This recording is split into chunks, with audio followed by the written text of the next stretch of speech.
The Ark is back, but who's alive? Who's dead? And what's up with these new characters? We've got the exclusive scoop with the cast and crew only on After the Ark.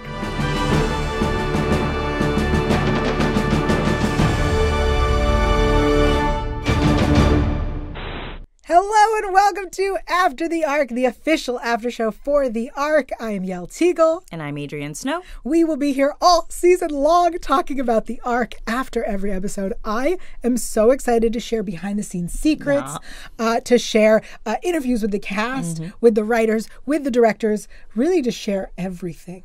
Before we jump into season 2, make sure you check out the preview where we talk to the cast from the set, and they'll get you ready for season 2. All right, so let's dig into episode 1. Let's get into it.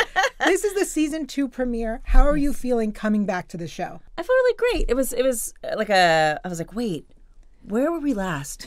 Oh, okay, this is where we were going. Okay, right. This is what was happening. Yes, Maddox, still bad. Yes, Kelly, still crazy. Yes, I've got it. So it felt good to come back.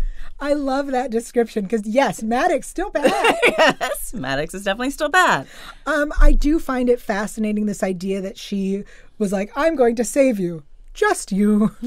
Evelyn, surely you mean you want to set a course after we get our people. I'm sorry, but we don't have other choice but to abandon them. And leave them to die. I mean, it's on brand. Yes. She's, when she's talking about the oxygen, she's like, well, I have enough for 5 people and you are 4 people. And so this works for my gains. That makes total sense. Like, she kind of like Sharon. She thinks, I'm sure anyone would take Bryce because he's just hot. Like, sure, he can come join our show. He also has some skills. Sure. Like, that's what Maddox was thinking. Exactly. I felt like Maddox, she says, Haven't you noticed, Sharon? I'm a new woman. and I do feel like she was behaving a little bit differently. I think that was real nice of you. I was like, she's still evil. Oh, I'm not saying she's not evil. She's still definitely evil, but I felt like Maddox was more like chill and nonchalance with her evil. She was like, yeah, everyone's going to die. I don't care. When you have all the power at that point, you can kind of be like, yeah, whatever, who cares? Like, Oh, totally. I know where I'm headed. Like, this didn't work out for me, but now we're going to Trappist 1D. I feel good about things. But she also put like a bomb in her daughter's head and was like, if you don't come back, I'll kill all of you. Like, does it even matter at this point? Like, just let them go. Like, why do you care so much about these people? I do like the introduction of these 15ers that want to switch sides. I love this idea that some of them were like, yeah, we don't want this. That makes most sense. That there would be some people on the ship who were like, she is a tyrant and we're not comfortable here and we don't want to be held accountable for her actions, so we want to exit.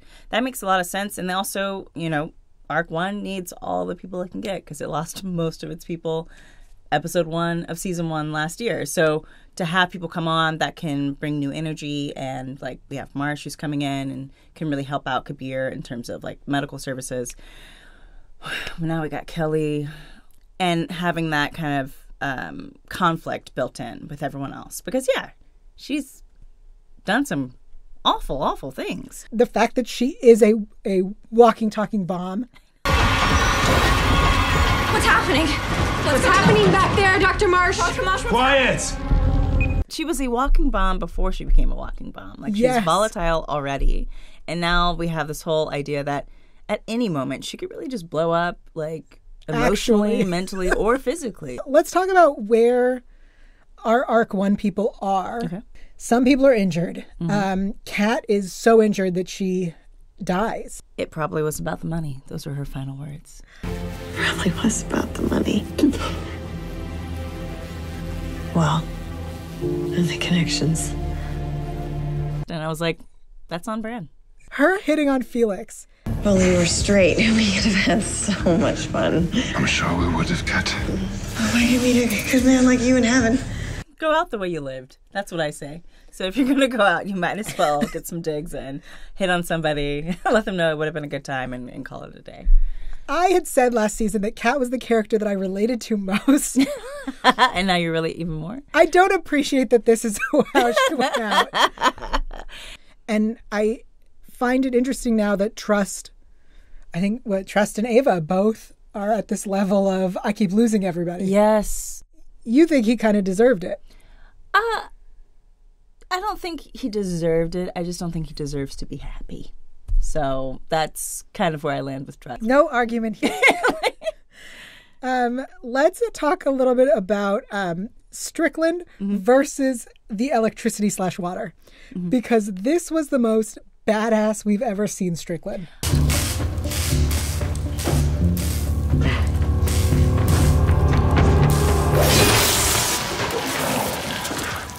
Strickland, or Felix, as I like to call him because we're close friends, does feel like kind of like a bit more activated.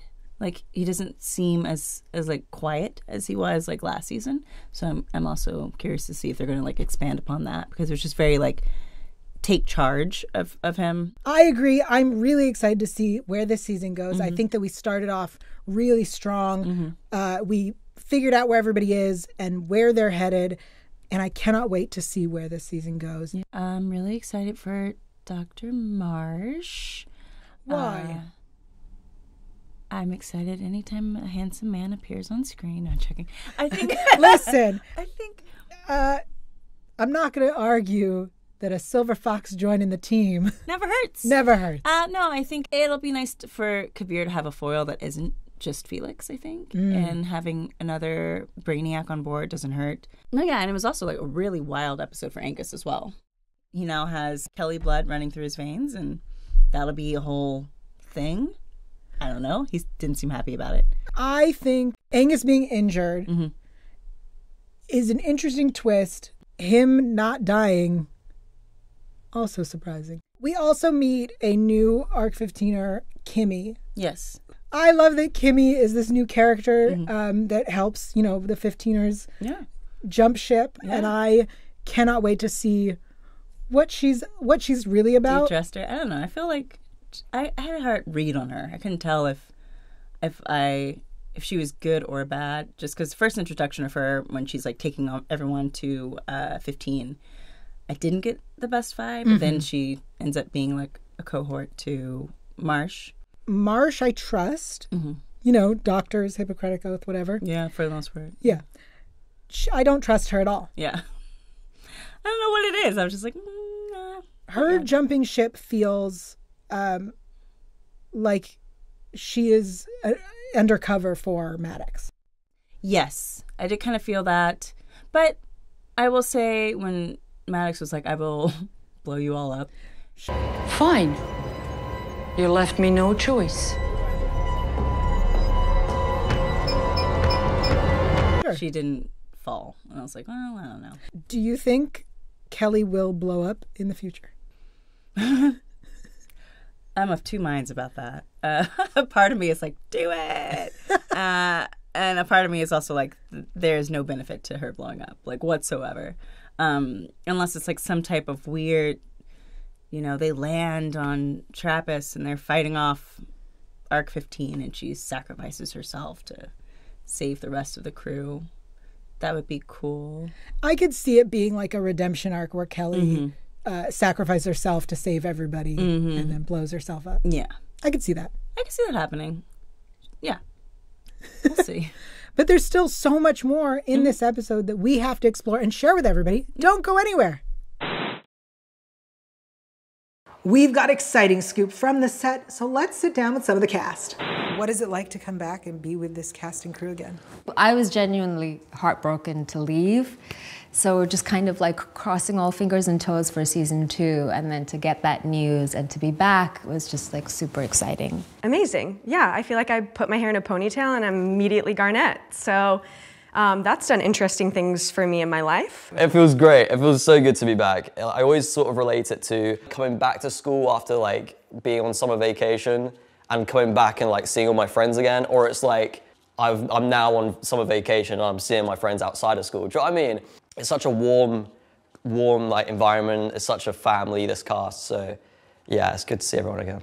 Like any job you go on that's a large amount of time, you sort of have to become a really temporary, functional / dysfunctional family. That's how you exist as actors. And with this job more than most, because we're all plucked from different parts of the planet and placed in Belgrade for half the year to film this show, we really have no choice but to become each other's social circle and our work colleagues and best friends and confidants and all of that stuff, you know. So it's a very, very, very intense period because you're working all day with people very closely, you're being vulnerable, you're emoting, you're going through all of this anxiety and laughter and love and whatever it is you're portraying in the day, and then you're all going out for dinner and drinking in the evening, you know. It's like that time can just accelerate what would be in a normal office when you clock in and clock out.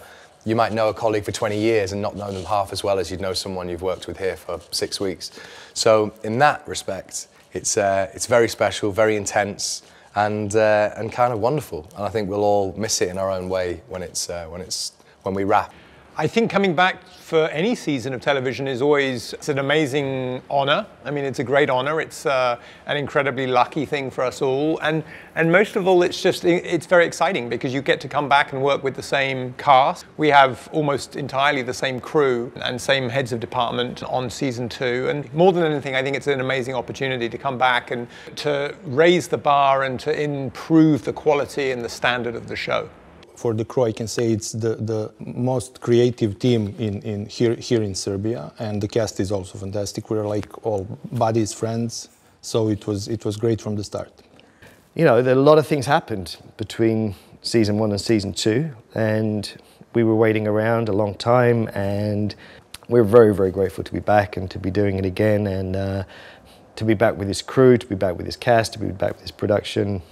It's a treat, you know, every day is just like a bonus, and yeah, couldn't be happier. It's always great coming back because to a show that you know, and you kind of had this with The Outpost, is that you build a rapport with people on a personal level. And that always seems to level up because all of the groundwork that you have to do, you don't have to do because you've done it already in season 1. So that's really fun because I always feel like actors are they kind of behave using osmosis, you know, things around them, they seep in. So if you go and have fun on the weekend somewhere in Serbia, you find Mondays that has a little sparkle about it because everyone's talking about what happened on the weekend. So season 2 has been a pleasure because a lot of the early "Hi, I'm Reese" stuff doesn't have to happen again, and you can kind of pick up where you left off, you know. I feel that enriches the work. It's interesting, it's challenging as well, because you know that the season 1 went well and that people love it. That's why they want the second season, so you don't want to disappoint. So the stakes are maybe a bit higher when you're doing a second season. It's definitely good, like it's great to be back, but it does have its challenges, mostly like as a director trying to do something different and better than you did in the previous season. I'm really excited to be back. I think there's a lot of untold stories with people's pasts that I think haven't been fleshed out yet, which we definitely cover this season, so it's exciting. And it feels like I've never left. I feel like I've been on Arc 1 since season 1. He's had some memorable moments in this bunk, so let's talk to Richard Fleischman. All right, I am sitting down with Richard Fleischman. Hello. Hello, nice to see you. So good to see you. This episode has this incredible speech from Bryce. And I'm happy to tell you that the engines, the FTL retrofit, and our most critical systems are intact or fixable. Look, I won't sugarcoat it. This is a terrible event that's happened. We've lost members of our crew, good people. They've become like family to us. Tell me about this huge monologue you had. Yeah, well, it was kind of nice just to have Bryce say something other than like, shut up or hurry up or we're crashing or something. It was just nice. It was nice to hear him sort of take the reins on leadership a little bit, you know. It's got a different side to him and trying to step up to the plate. But yeah, it was my Captain Garnett moment.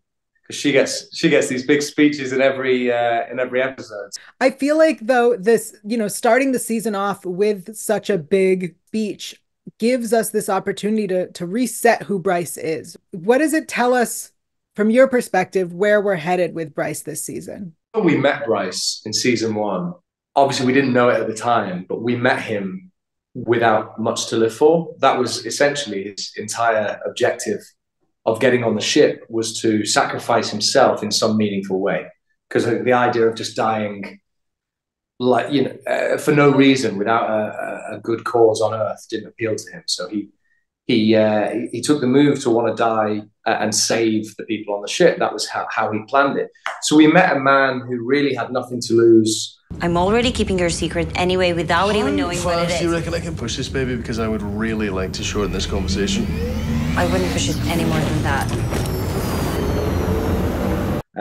Probably was a little bit more brash and a little bit more arrogant and a little bit more carefree, because he literally was assuming any minute he was going to sacrifice himself for the good of the ship.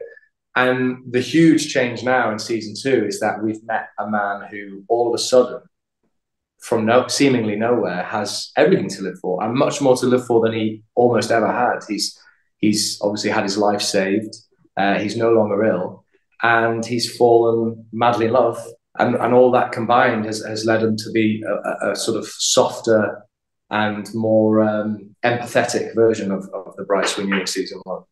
Totally. I feel like he's somebody else completely, almost. I mean, he's still witty and charming and handsome, but he's somebody else. And we have this amazing relationship with Ava that keeps growing. Let's talk a little bit about who they are to each other and where we're headed with them.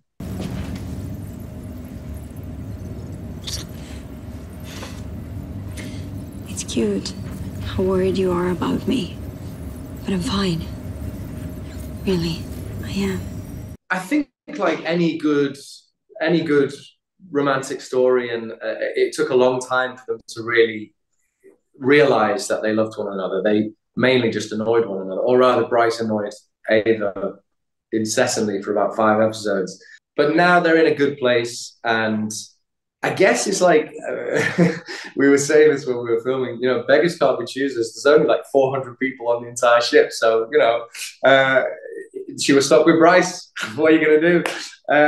But no, I think he adores her, and they have a really lovely, fiery relationship. And I think she makes him a little softer, and he makes her a little more empathetic. But also, she's quite ballsy in her own right, and she puts him in his place, which I think he needs. So there's a lovely dynamic there, and the writers kept on writing nice stuff for us throughout the season, which has been a real treat.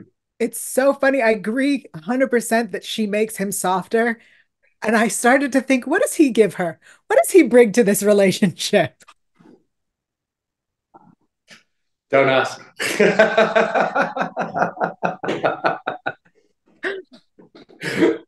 Something to think about. What does she get out of it? Yeah, we're not allowed to show that. Here are some behind-the-scenes insights from the showrunner, Jonathan Glasner. Jonathan Glasner, hello. Hello. Okay, we're talking about the season premiere. How do you make sure that you start off with a bang, since we always seem to start off and end with bangs? Well, we ended with a bang. Yeah. So, of course, nothing goes as you expect it to go. Maddox doesn't just save us. She messes with us. And our team has to make some very, very tough decisions. Maddox says that she will only take, and rightfully, by the way, says she can only take 5 of us. I told you we have limited life support, yet you bring 3 more people on my ark who are probably going to die anyway. Don't bring another soul. So we have a tough choice. Do we go back to our ship, which could be completely destroyed and everybody could be dead for all we know, to try to save everybody else? Or do we stay with Maddox and live, for sure? And Maddox, who wants to stay with Maddox, right? So the decision is made for us in a way when a group of people from Maddox's crew come to us and say, We have 5 top engineers among us. We can help repair your ship. And you've met Evelyn? We don't want to stay under the thumb of that monster.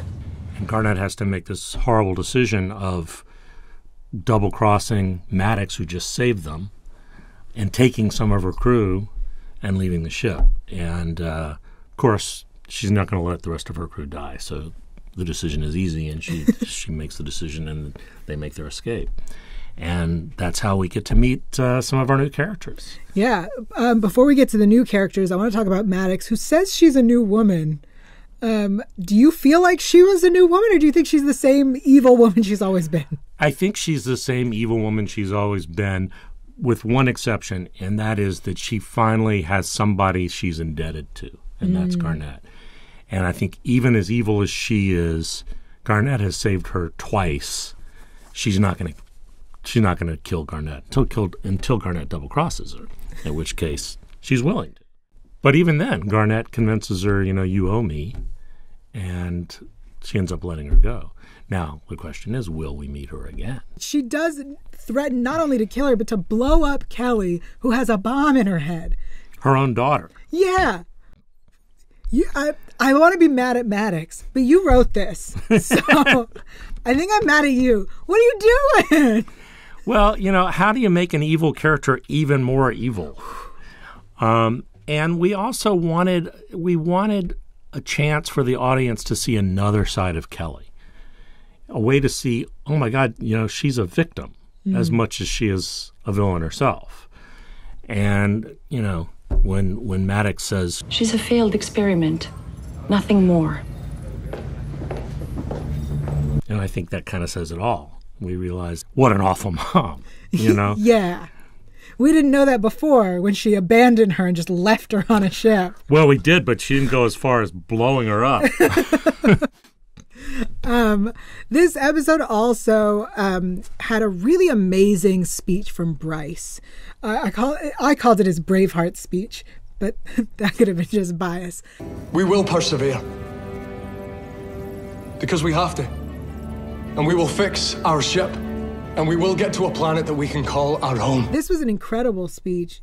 I'm assuming as the writer of this episode, you wrote this speech.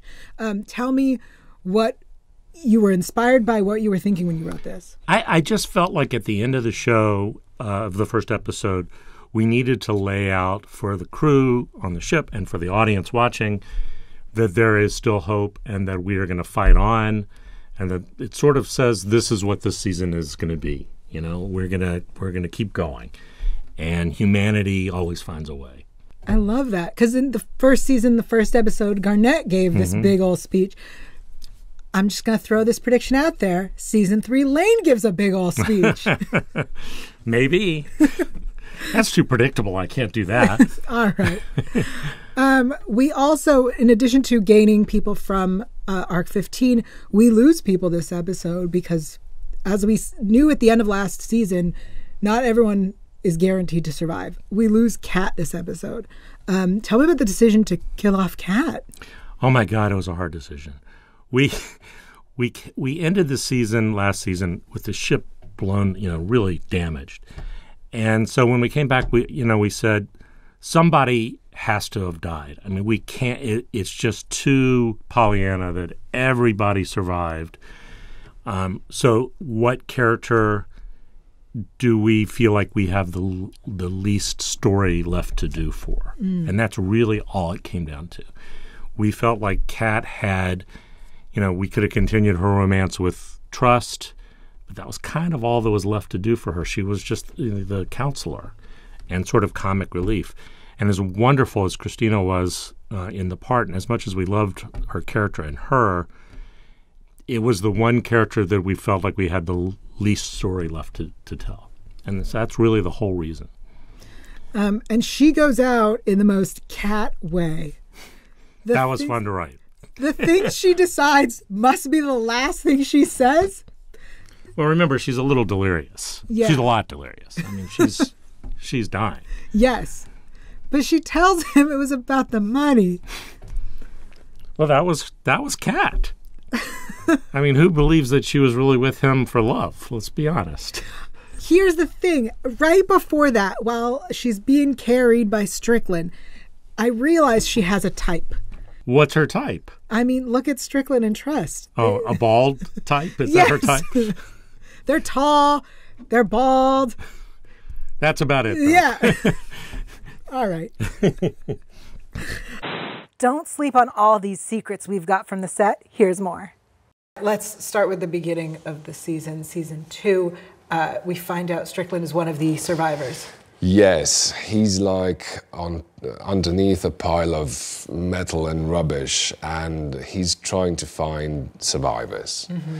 And he finds Kat, who is severely injured, and unfortunately she doesn't make it. So that is one of the turning points of this whole season, but also like episode 1, which like that episode is amazing and was amazing to shoot and was so sad to detach from the character of Kat. Yeah, how was it for you to step back into this role and start in such like a challenging place?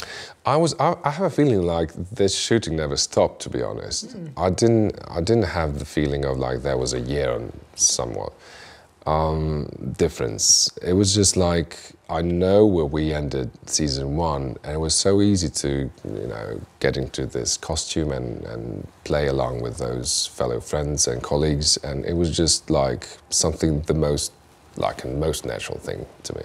That's awesome. Thanks. Do you, Pavle the actor, believe that his daughter is alive? I mean, I have to. I honestly, like, I have a toddler now, and I don't generally fear things. I'm more of a rational person. But the only thing I actually fear is like losing a kid. And that thing, I think as a parent, you have to convince yourself that she's alive, even though there's like universe to explore. But you have to think of that, otherwise that's like this small branch that you're holding on to, otherwise you're falling down into the void, basically.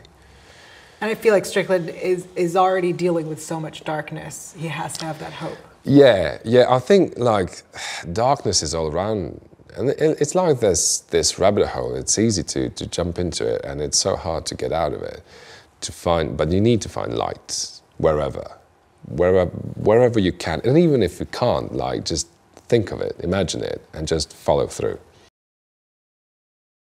Oh my goodness, check this out. Is there a storyline from season 1 you're excited to dig deeper into? I think Angus and Alicia. I think that's something that we were so close to at the end of season 1. I didn't want it to happen at the end of season 1. I'm so glad I didn't go there. I really don't want to mess up that second kiss. Yeah, neither do I. Because I wanted to explore it in season 2. And I mean, he's like literally just come out of a relationship with Kelly. So I think exploring it this season it's been really fun. And Stacey's so good to work with. So, show me more about Proxima B.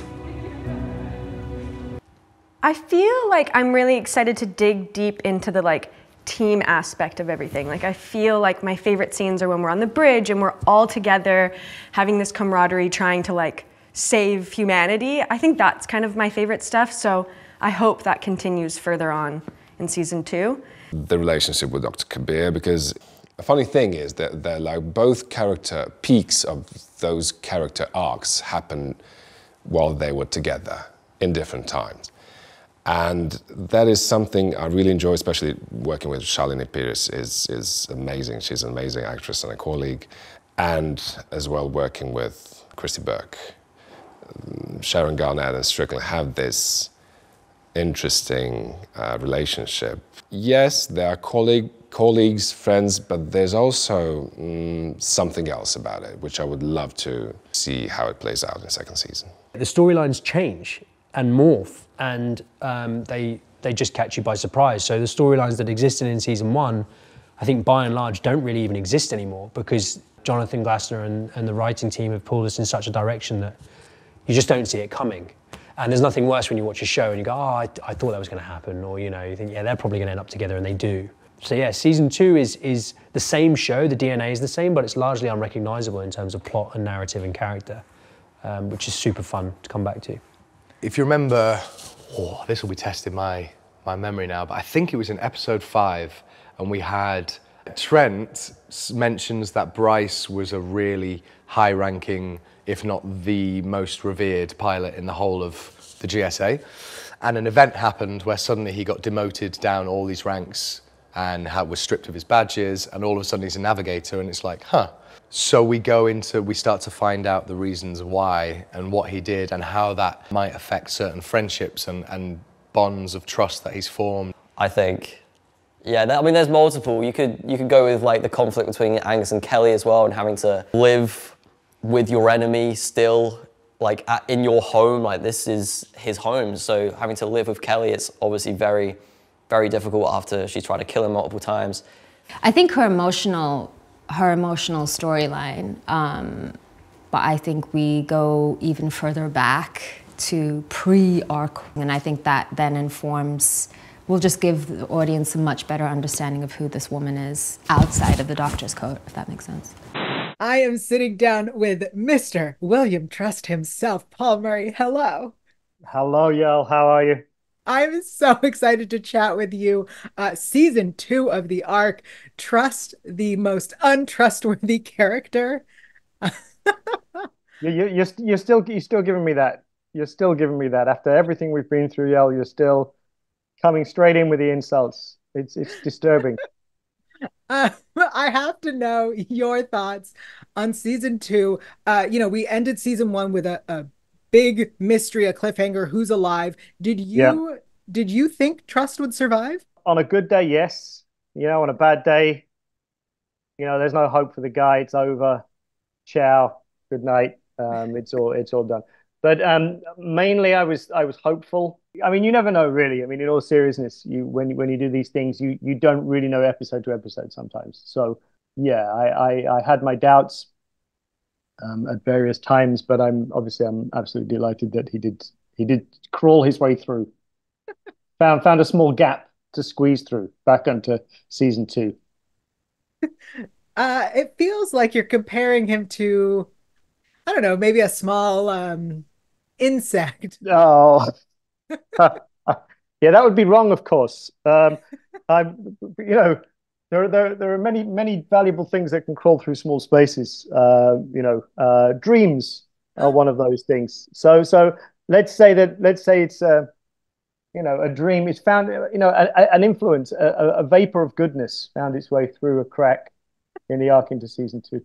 I think one of the most heartbreaking moments in the first episode, right, is the loss of Kat, and seeing him deal with that, because he did love her. Tell me about, finding out that Christina was leaving the show, and also that scene. Like I said, we never know. We never know what's going to happen. And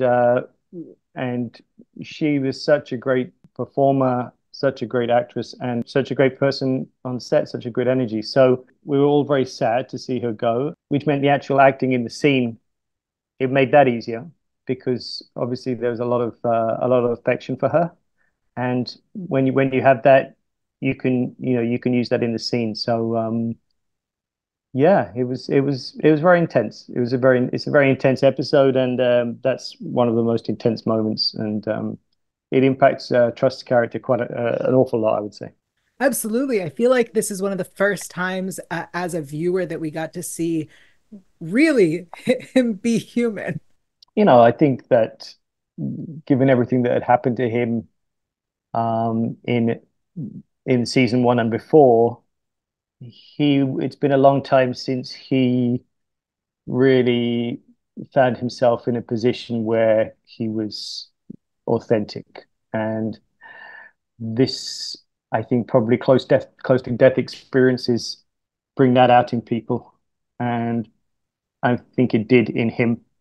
There was nothing, it was just him and her at that moment. There was nothing else in the world, and it could have easily been him that was dying, and it was her. So yeah, I think that's, if we're not going to see him being authentic there, where are we going to see it? I think I think this is important for Trust's character, even though he's being authentic and he was moved by the whole experiences. One of his biggest takeaways was that she said that he's not ugly. You're not ugly. You're actually kind of handsome.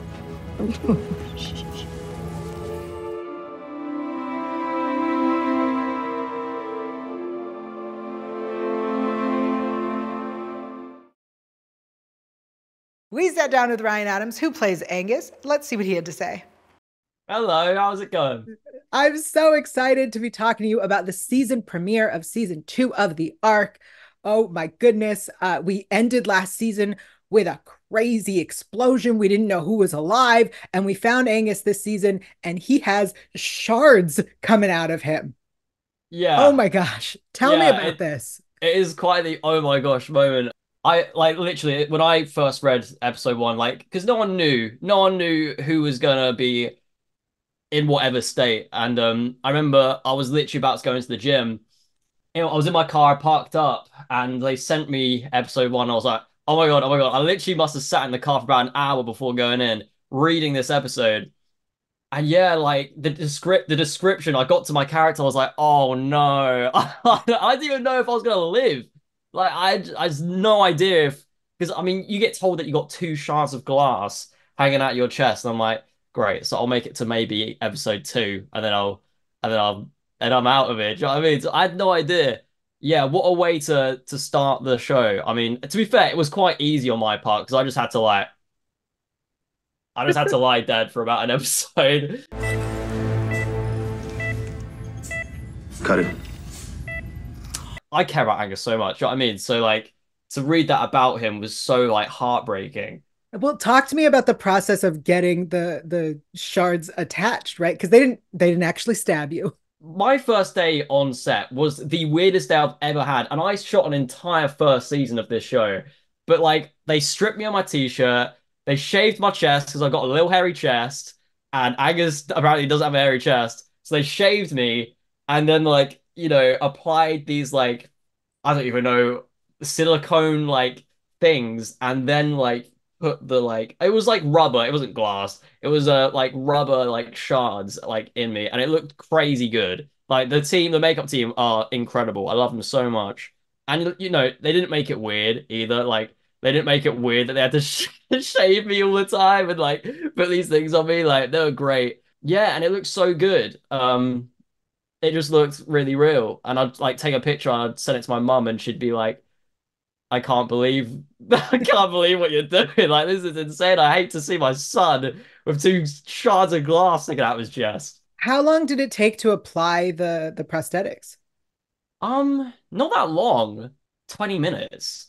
Like they were really good at it. Like I literally don't even remember being it. Like I might have even like been in the makeup chair as long as like some of the other people who literally just had like a scratch, or like we got it down. Like we practiced it a few times before we actually did it, and then like, you know, we had to keep applying it as time went on, because I had a lot of scenes where we had to show the damage. But yeah, we got good at doing it. It was literally like a 20-minute job. It was fine. But those 20 minutes can be like a lot when it's like 5 a.m. Do you know what I mean? Like, yeah, but it's all good. It wasn't like, I'm not complaining because I know like Jim Carrey did like The Grinch and everything.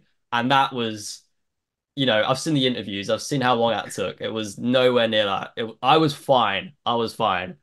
I would love to have you being like, you know, I know The Grinch was, you know, 16 hours of makeup. I had 20 minutes. It was a lot. Imagine that was like a diva as well, like a diva about it. Like, guys, I can't. 20 minutes is way too long. I need that extra time in bed. Just come on, man. CGI it or something. Guys, come on, man. We've got a new doctor in the med bay, so let's get to know Dr. Marsh.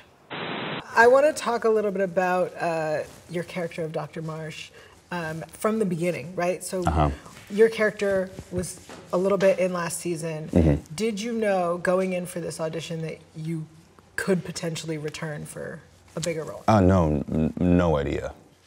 And no expectation at all.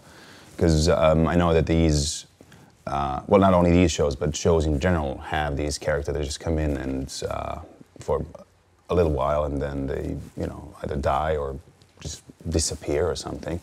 But yeah, I didn't. Was happy to be in the first season and do what I had to do. Yeah. So what was it about the character description that you were like, I want to audition for this? A doctor on a spaceship. That's it? That's it, yes. That was it. I didn't need more. Well, of course, I mean, to audition, you just get a little glimpse of what it is, and the sides that I got were already good.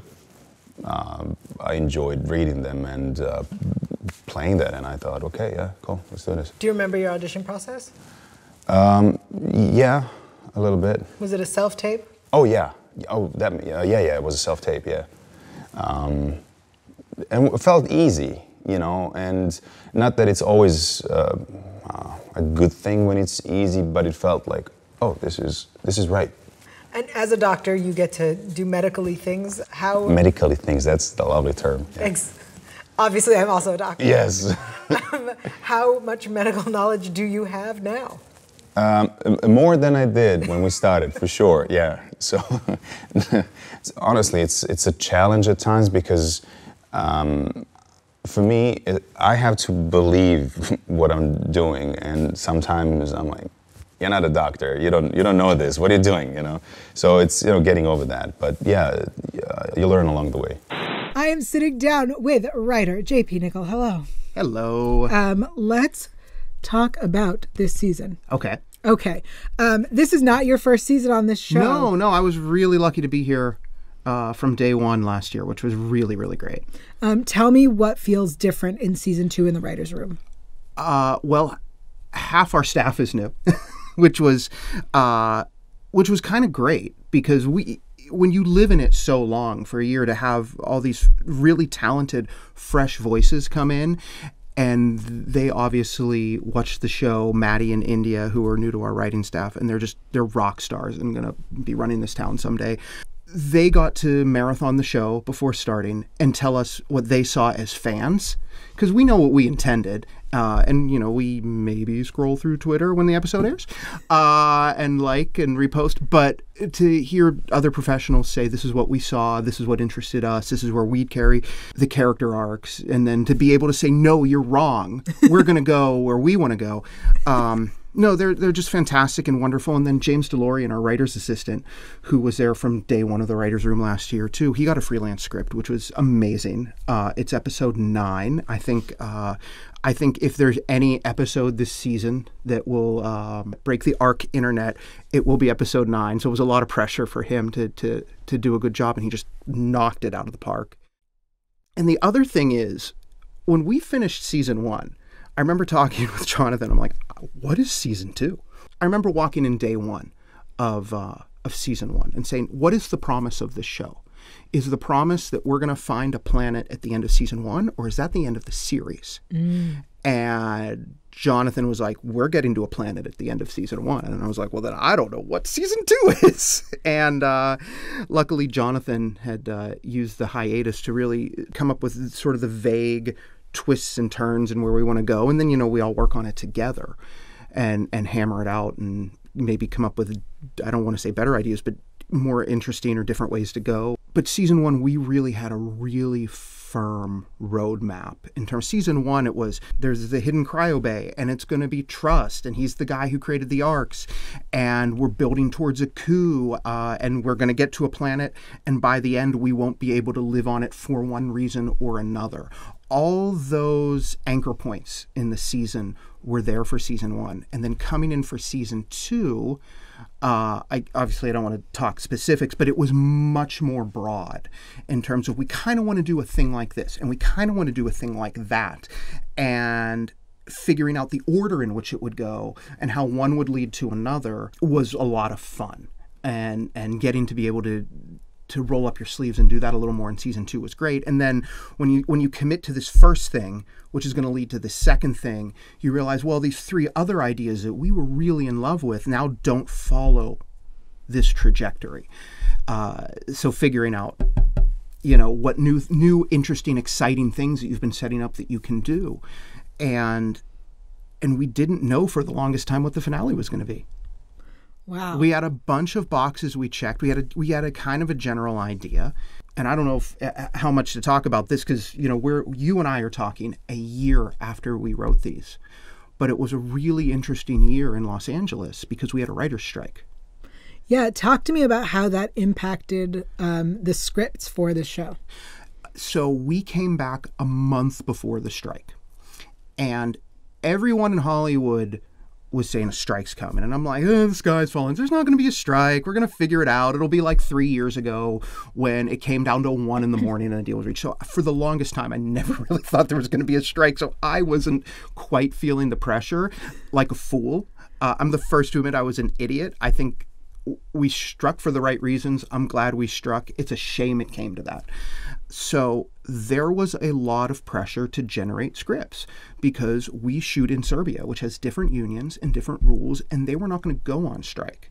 So we knew that whatever we produced before the strike would get shot, and we knew it had to be the best it could possibly be because we're not going to be able to do any rewrites, and we're not going to be able to change anything.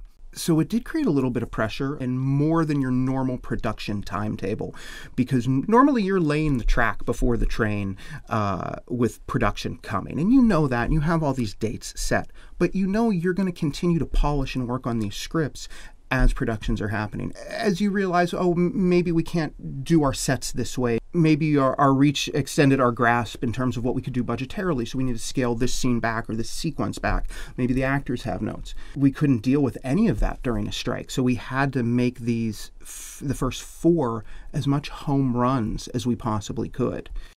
That's it for this episode. Thank you so much for joining us here on After the Ark. I am Yael Teagle. And I'm Adrienne Snow. We will be here every week talking about every episode of The Ark, so be sure to join us. And of course, check us out on social media at After the Ark. See you next time.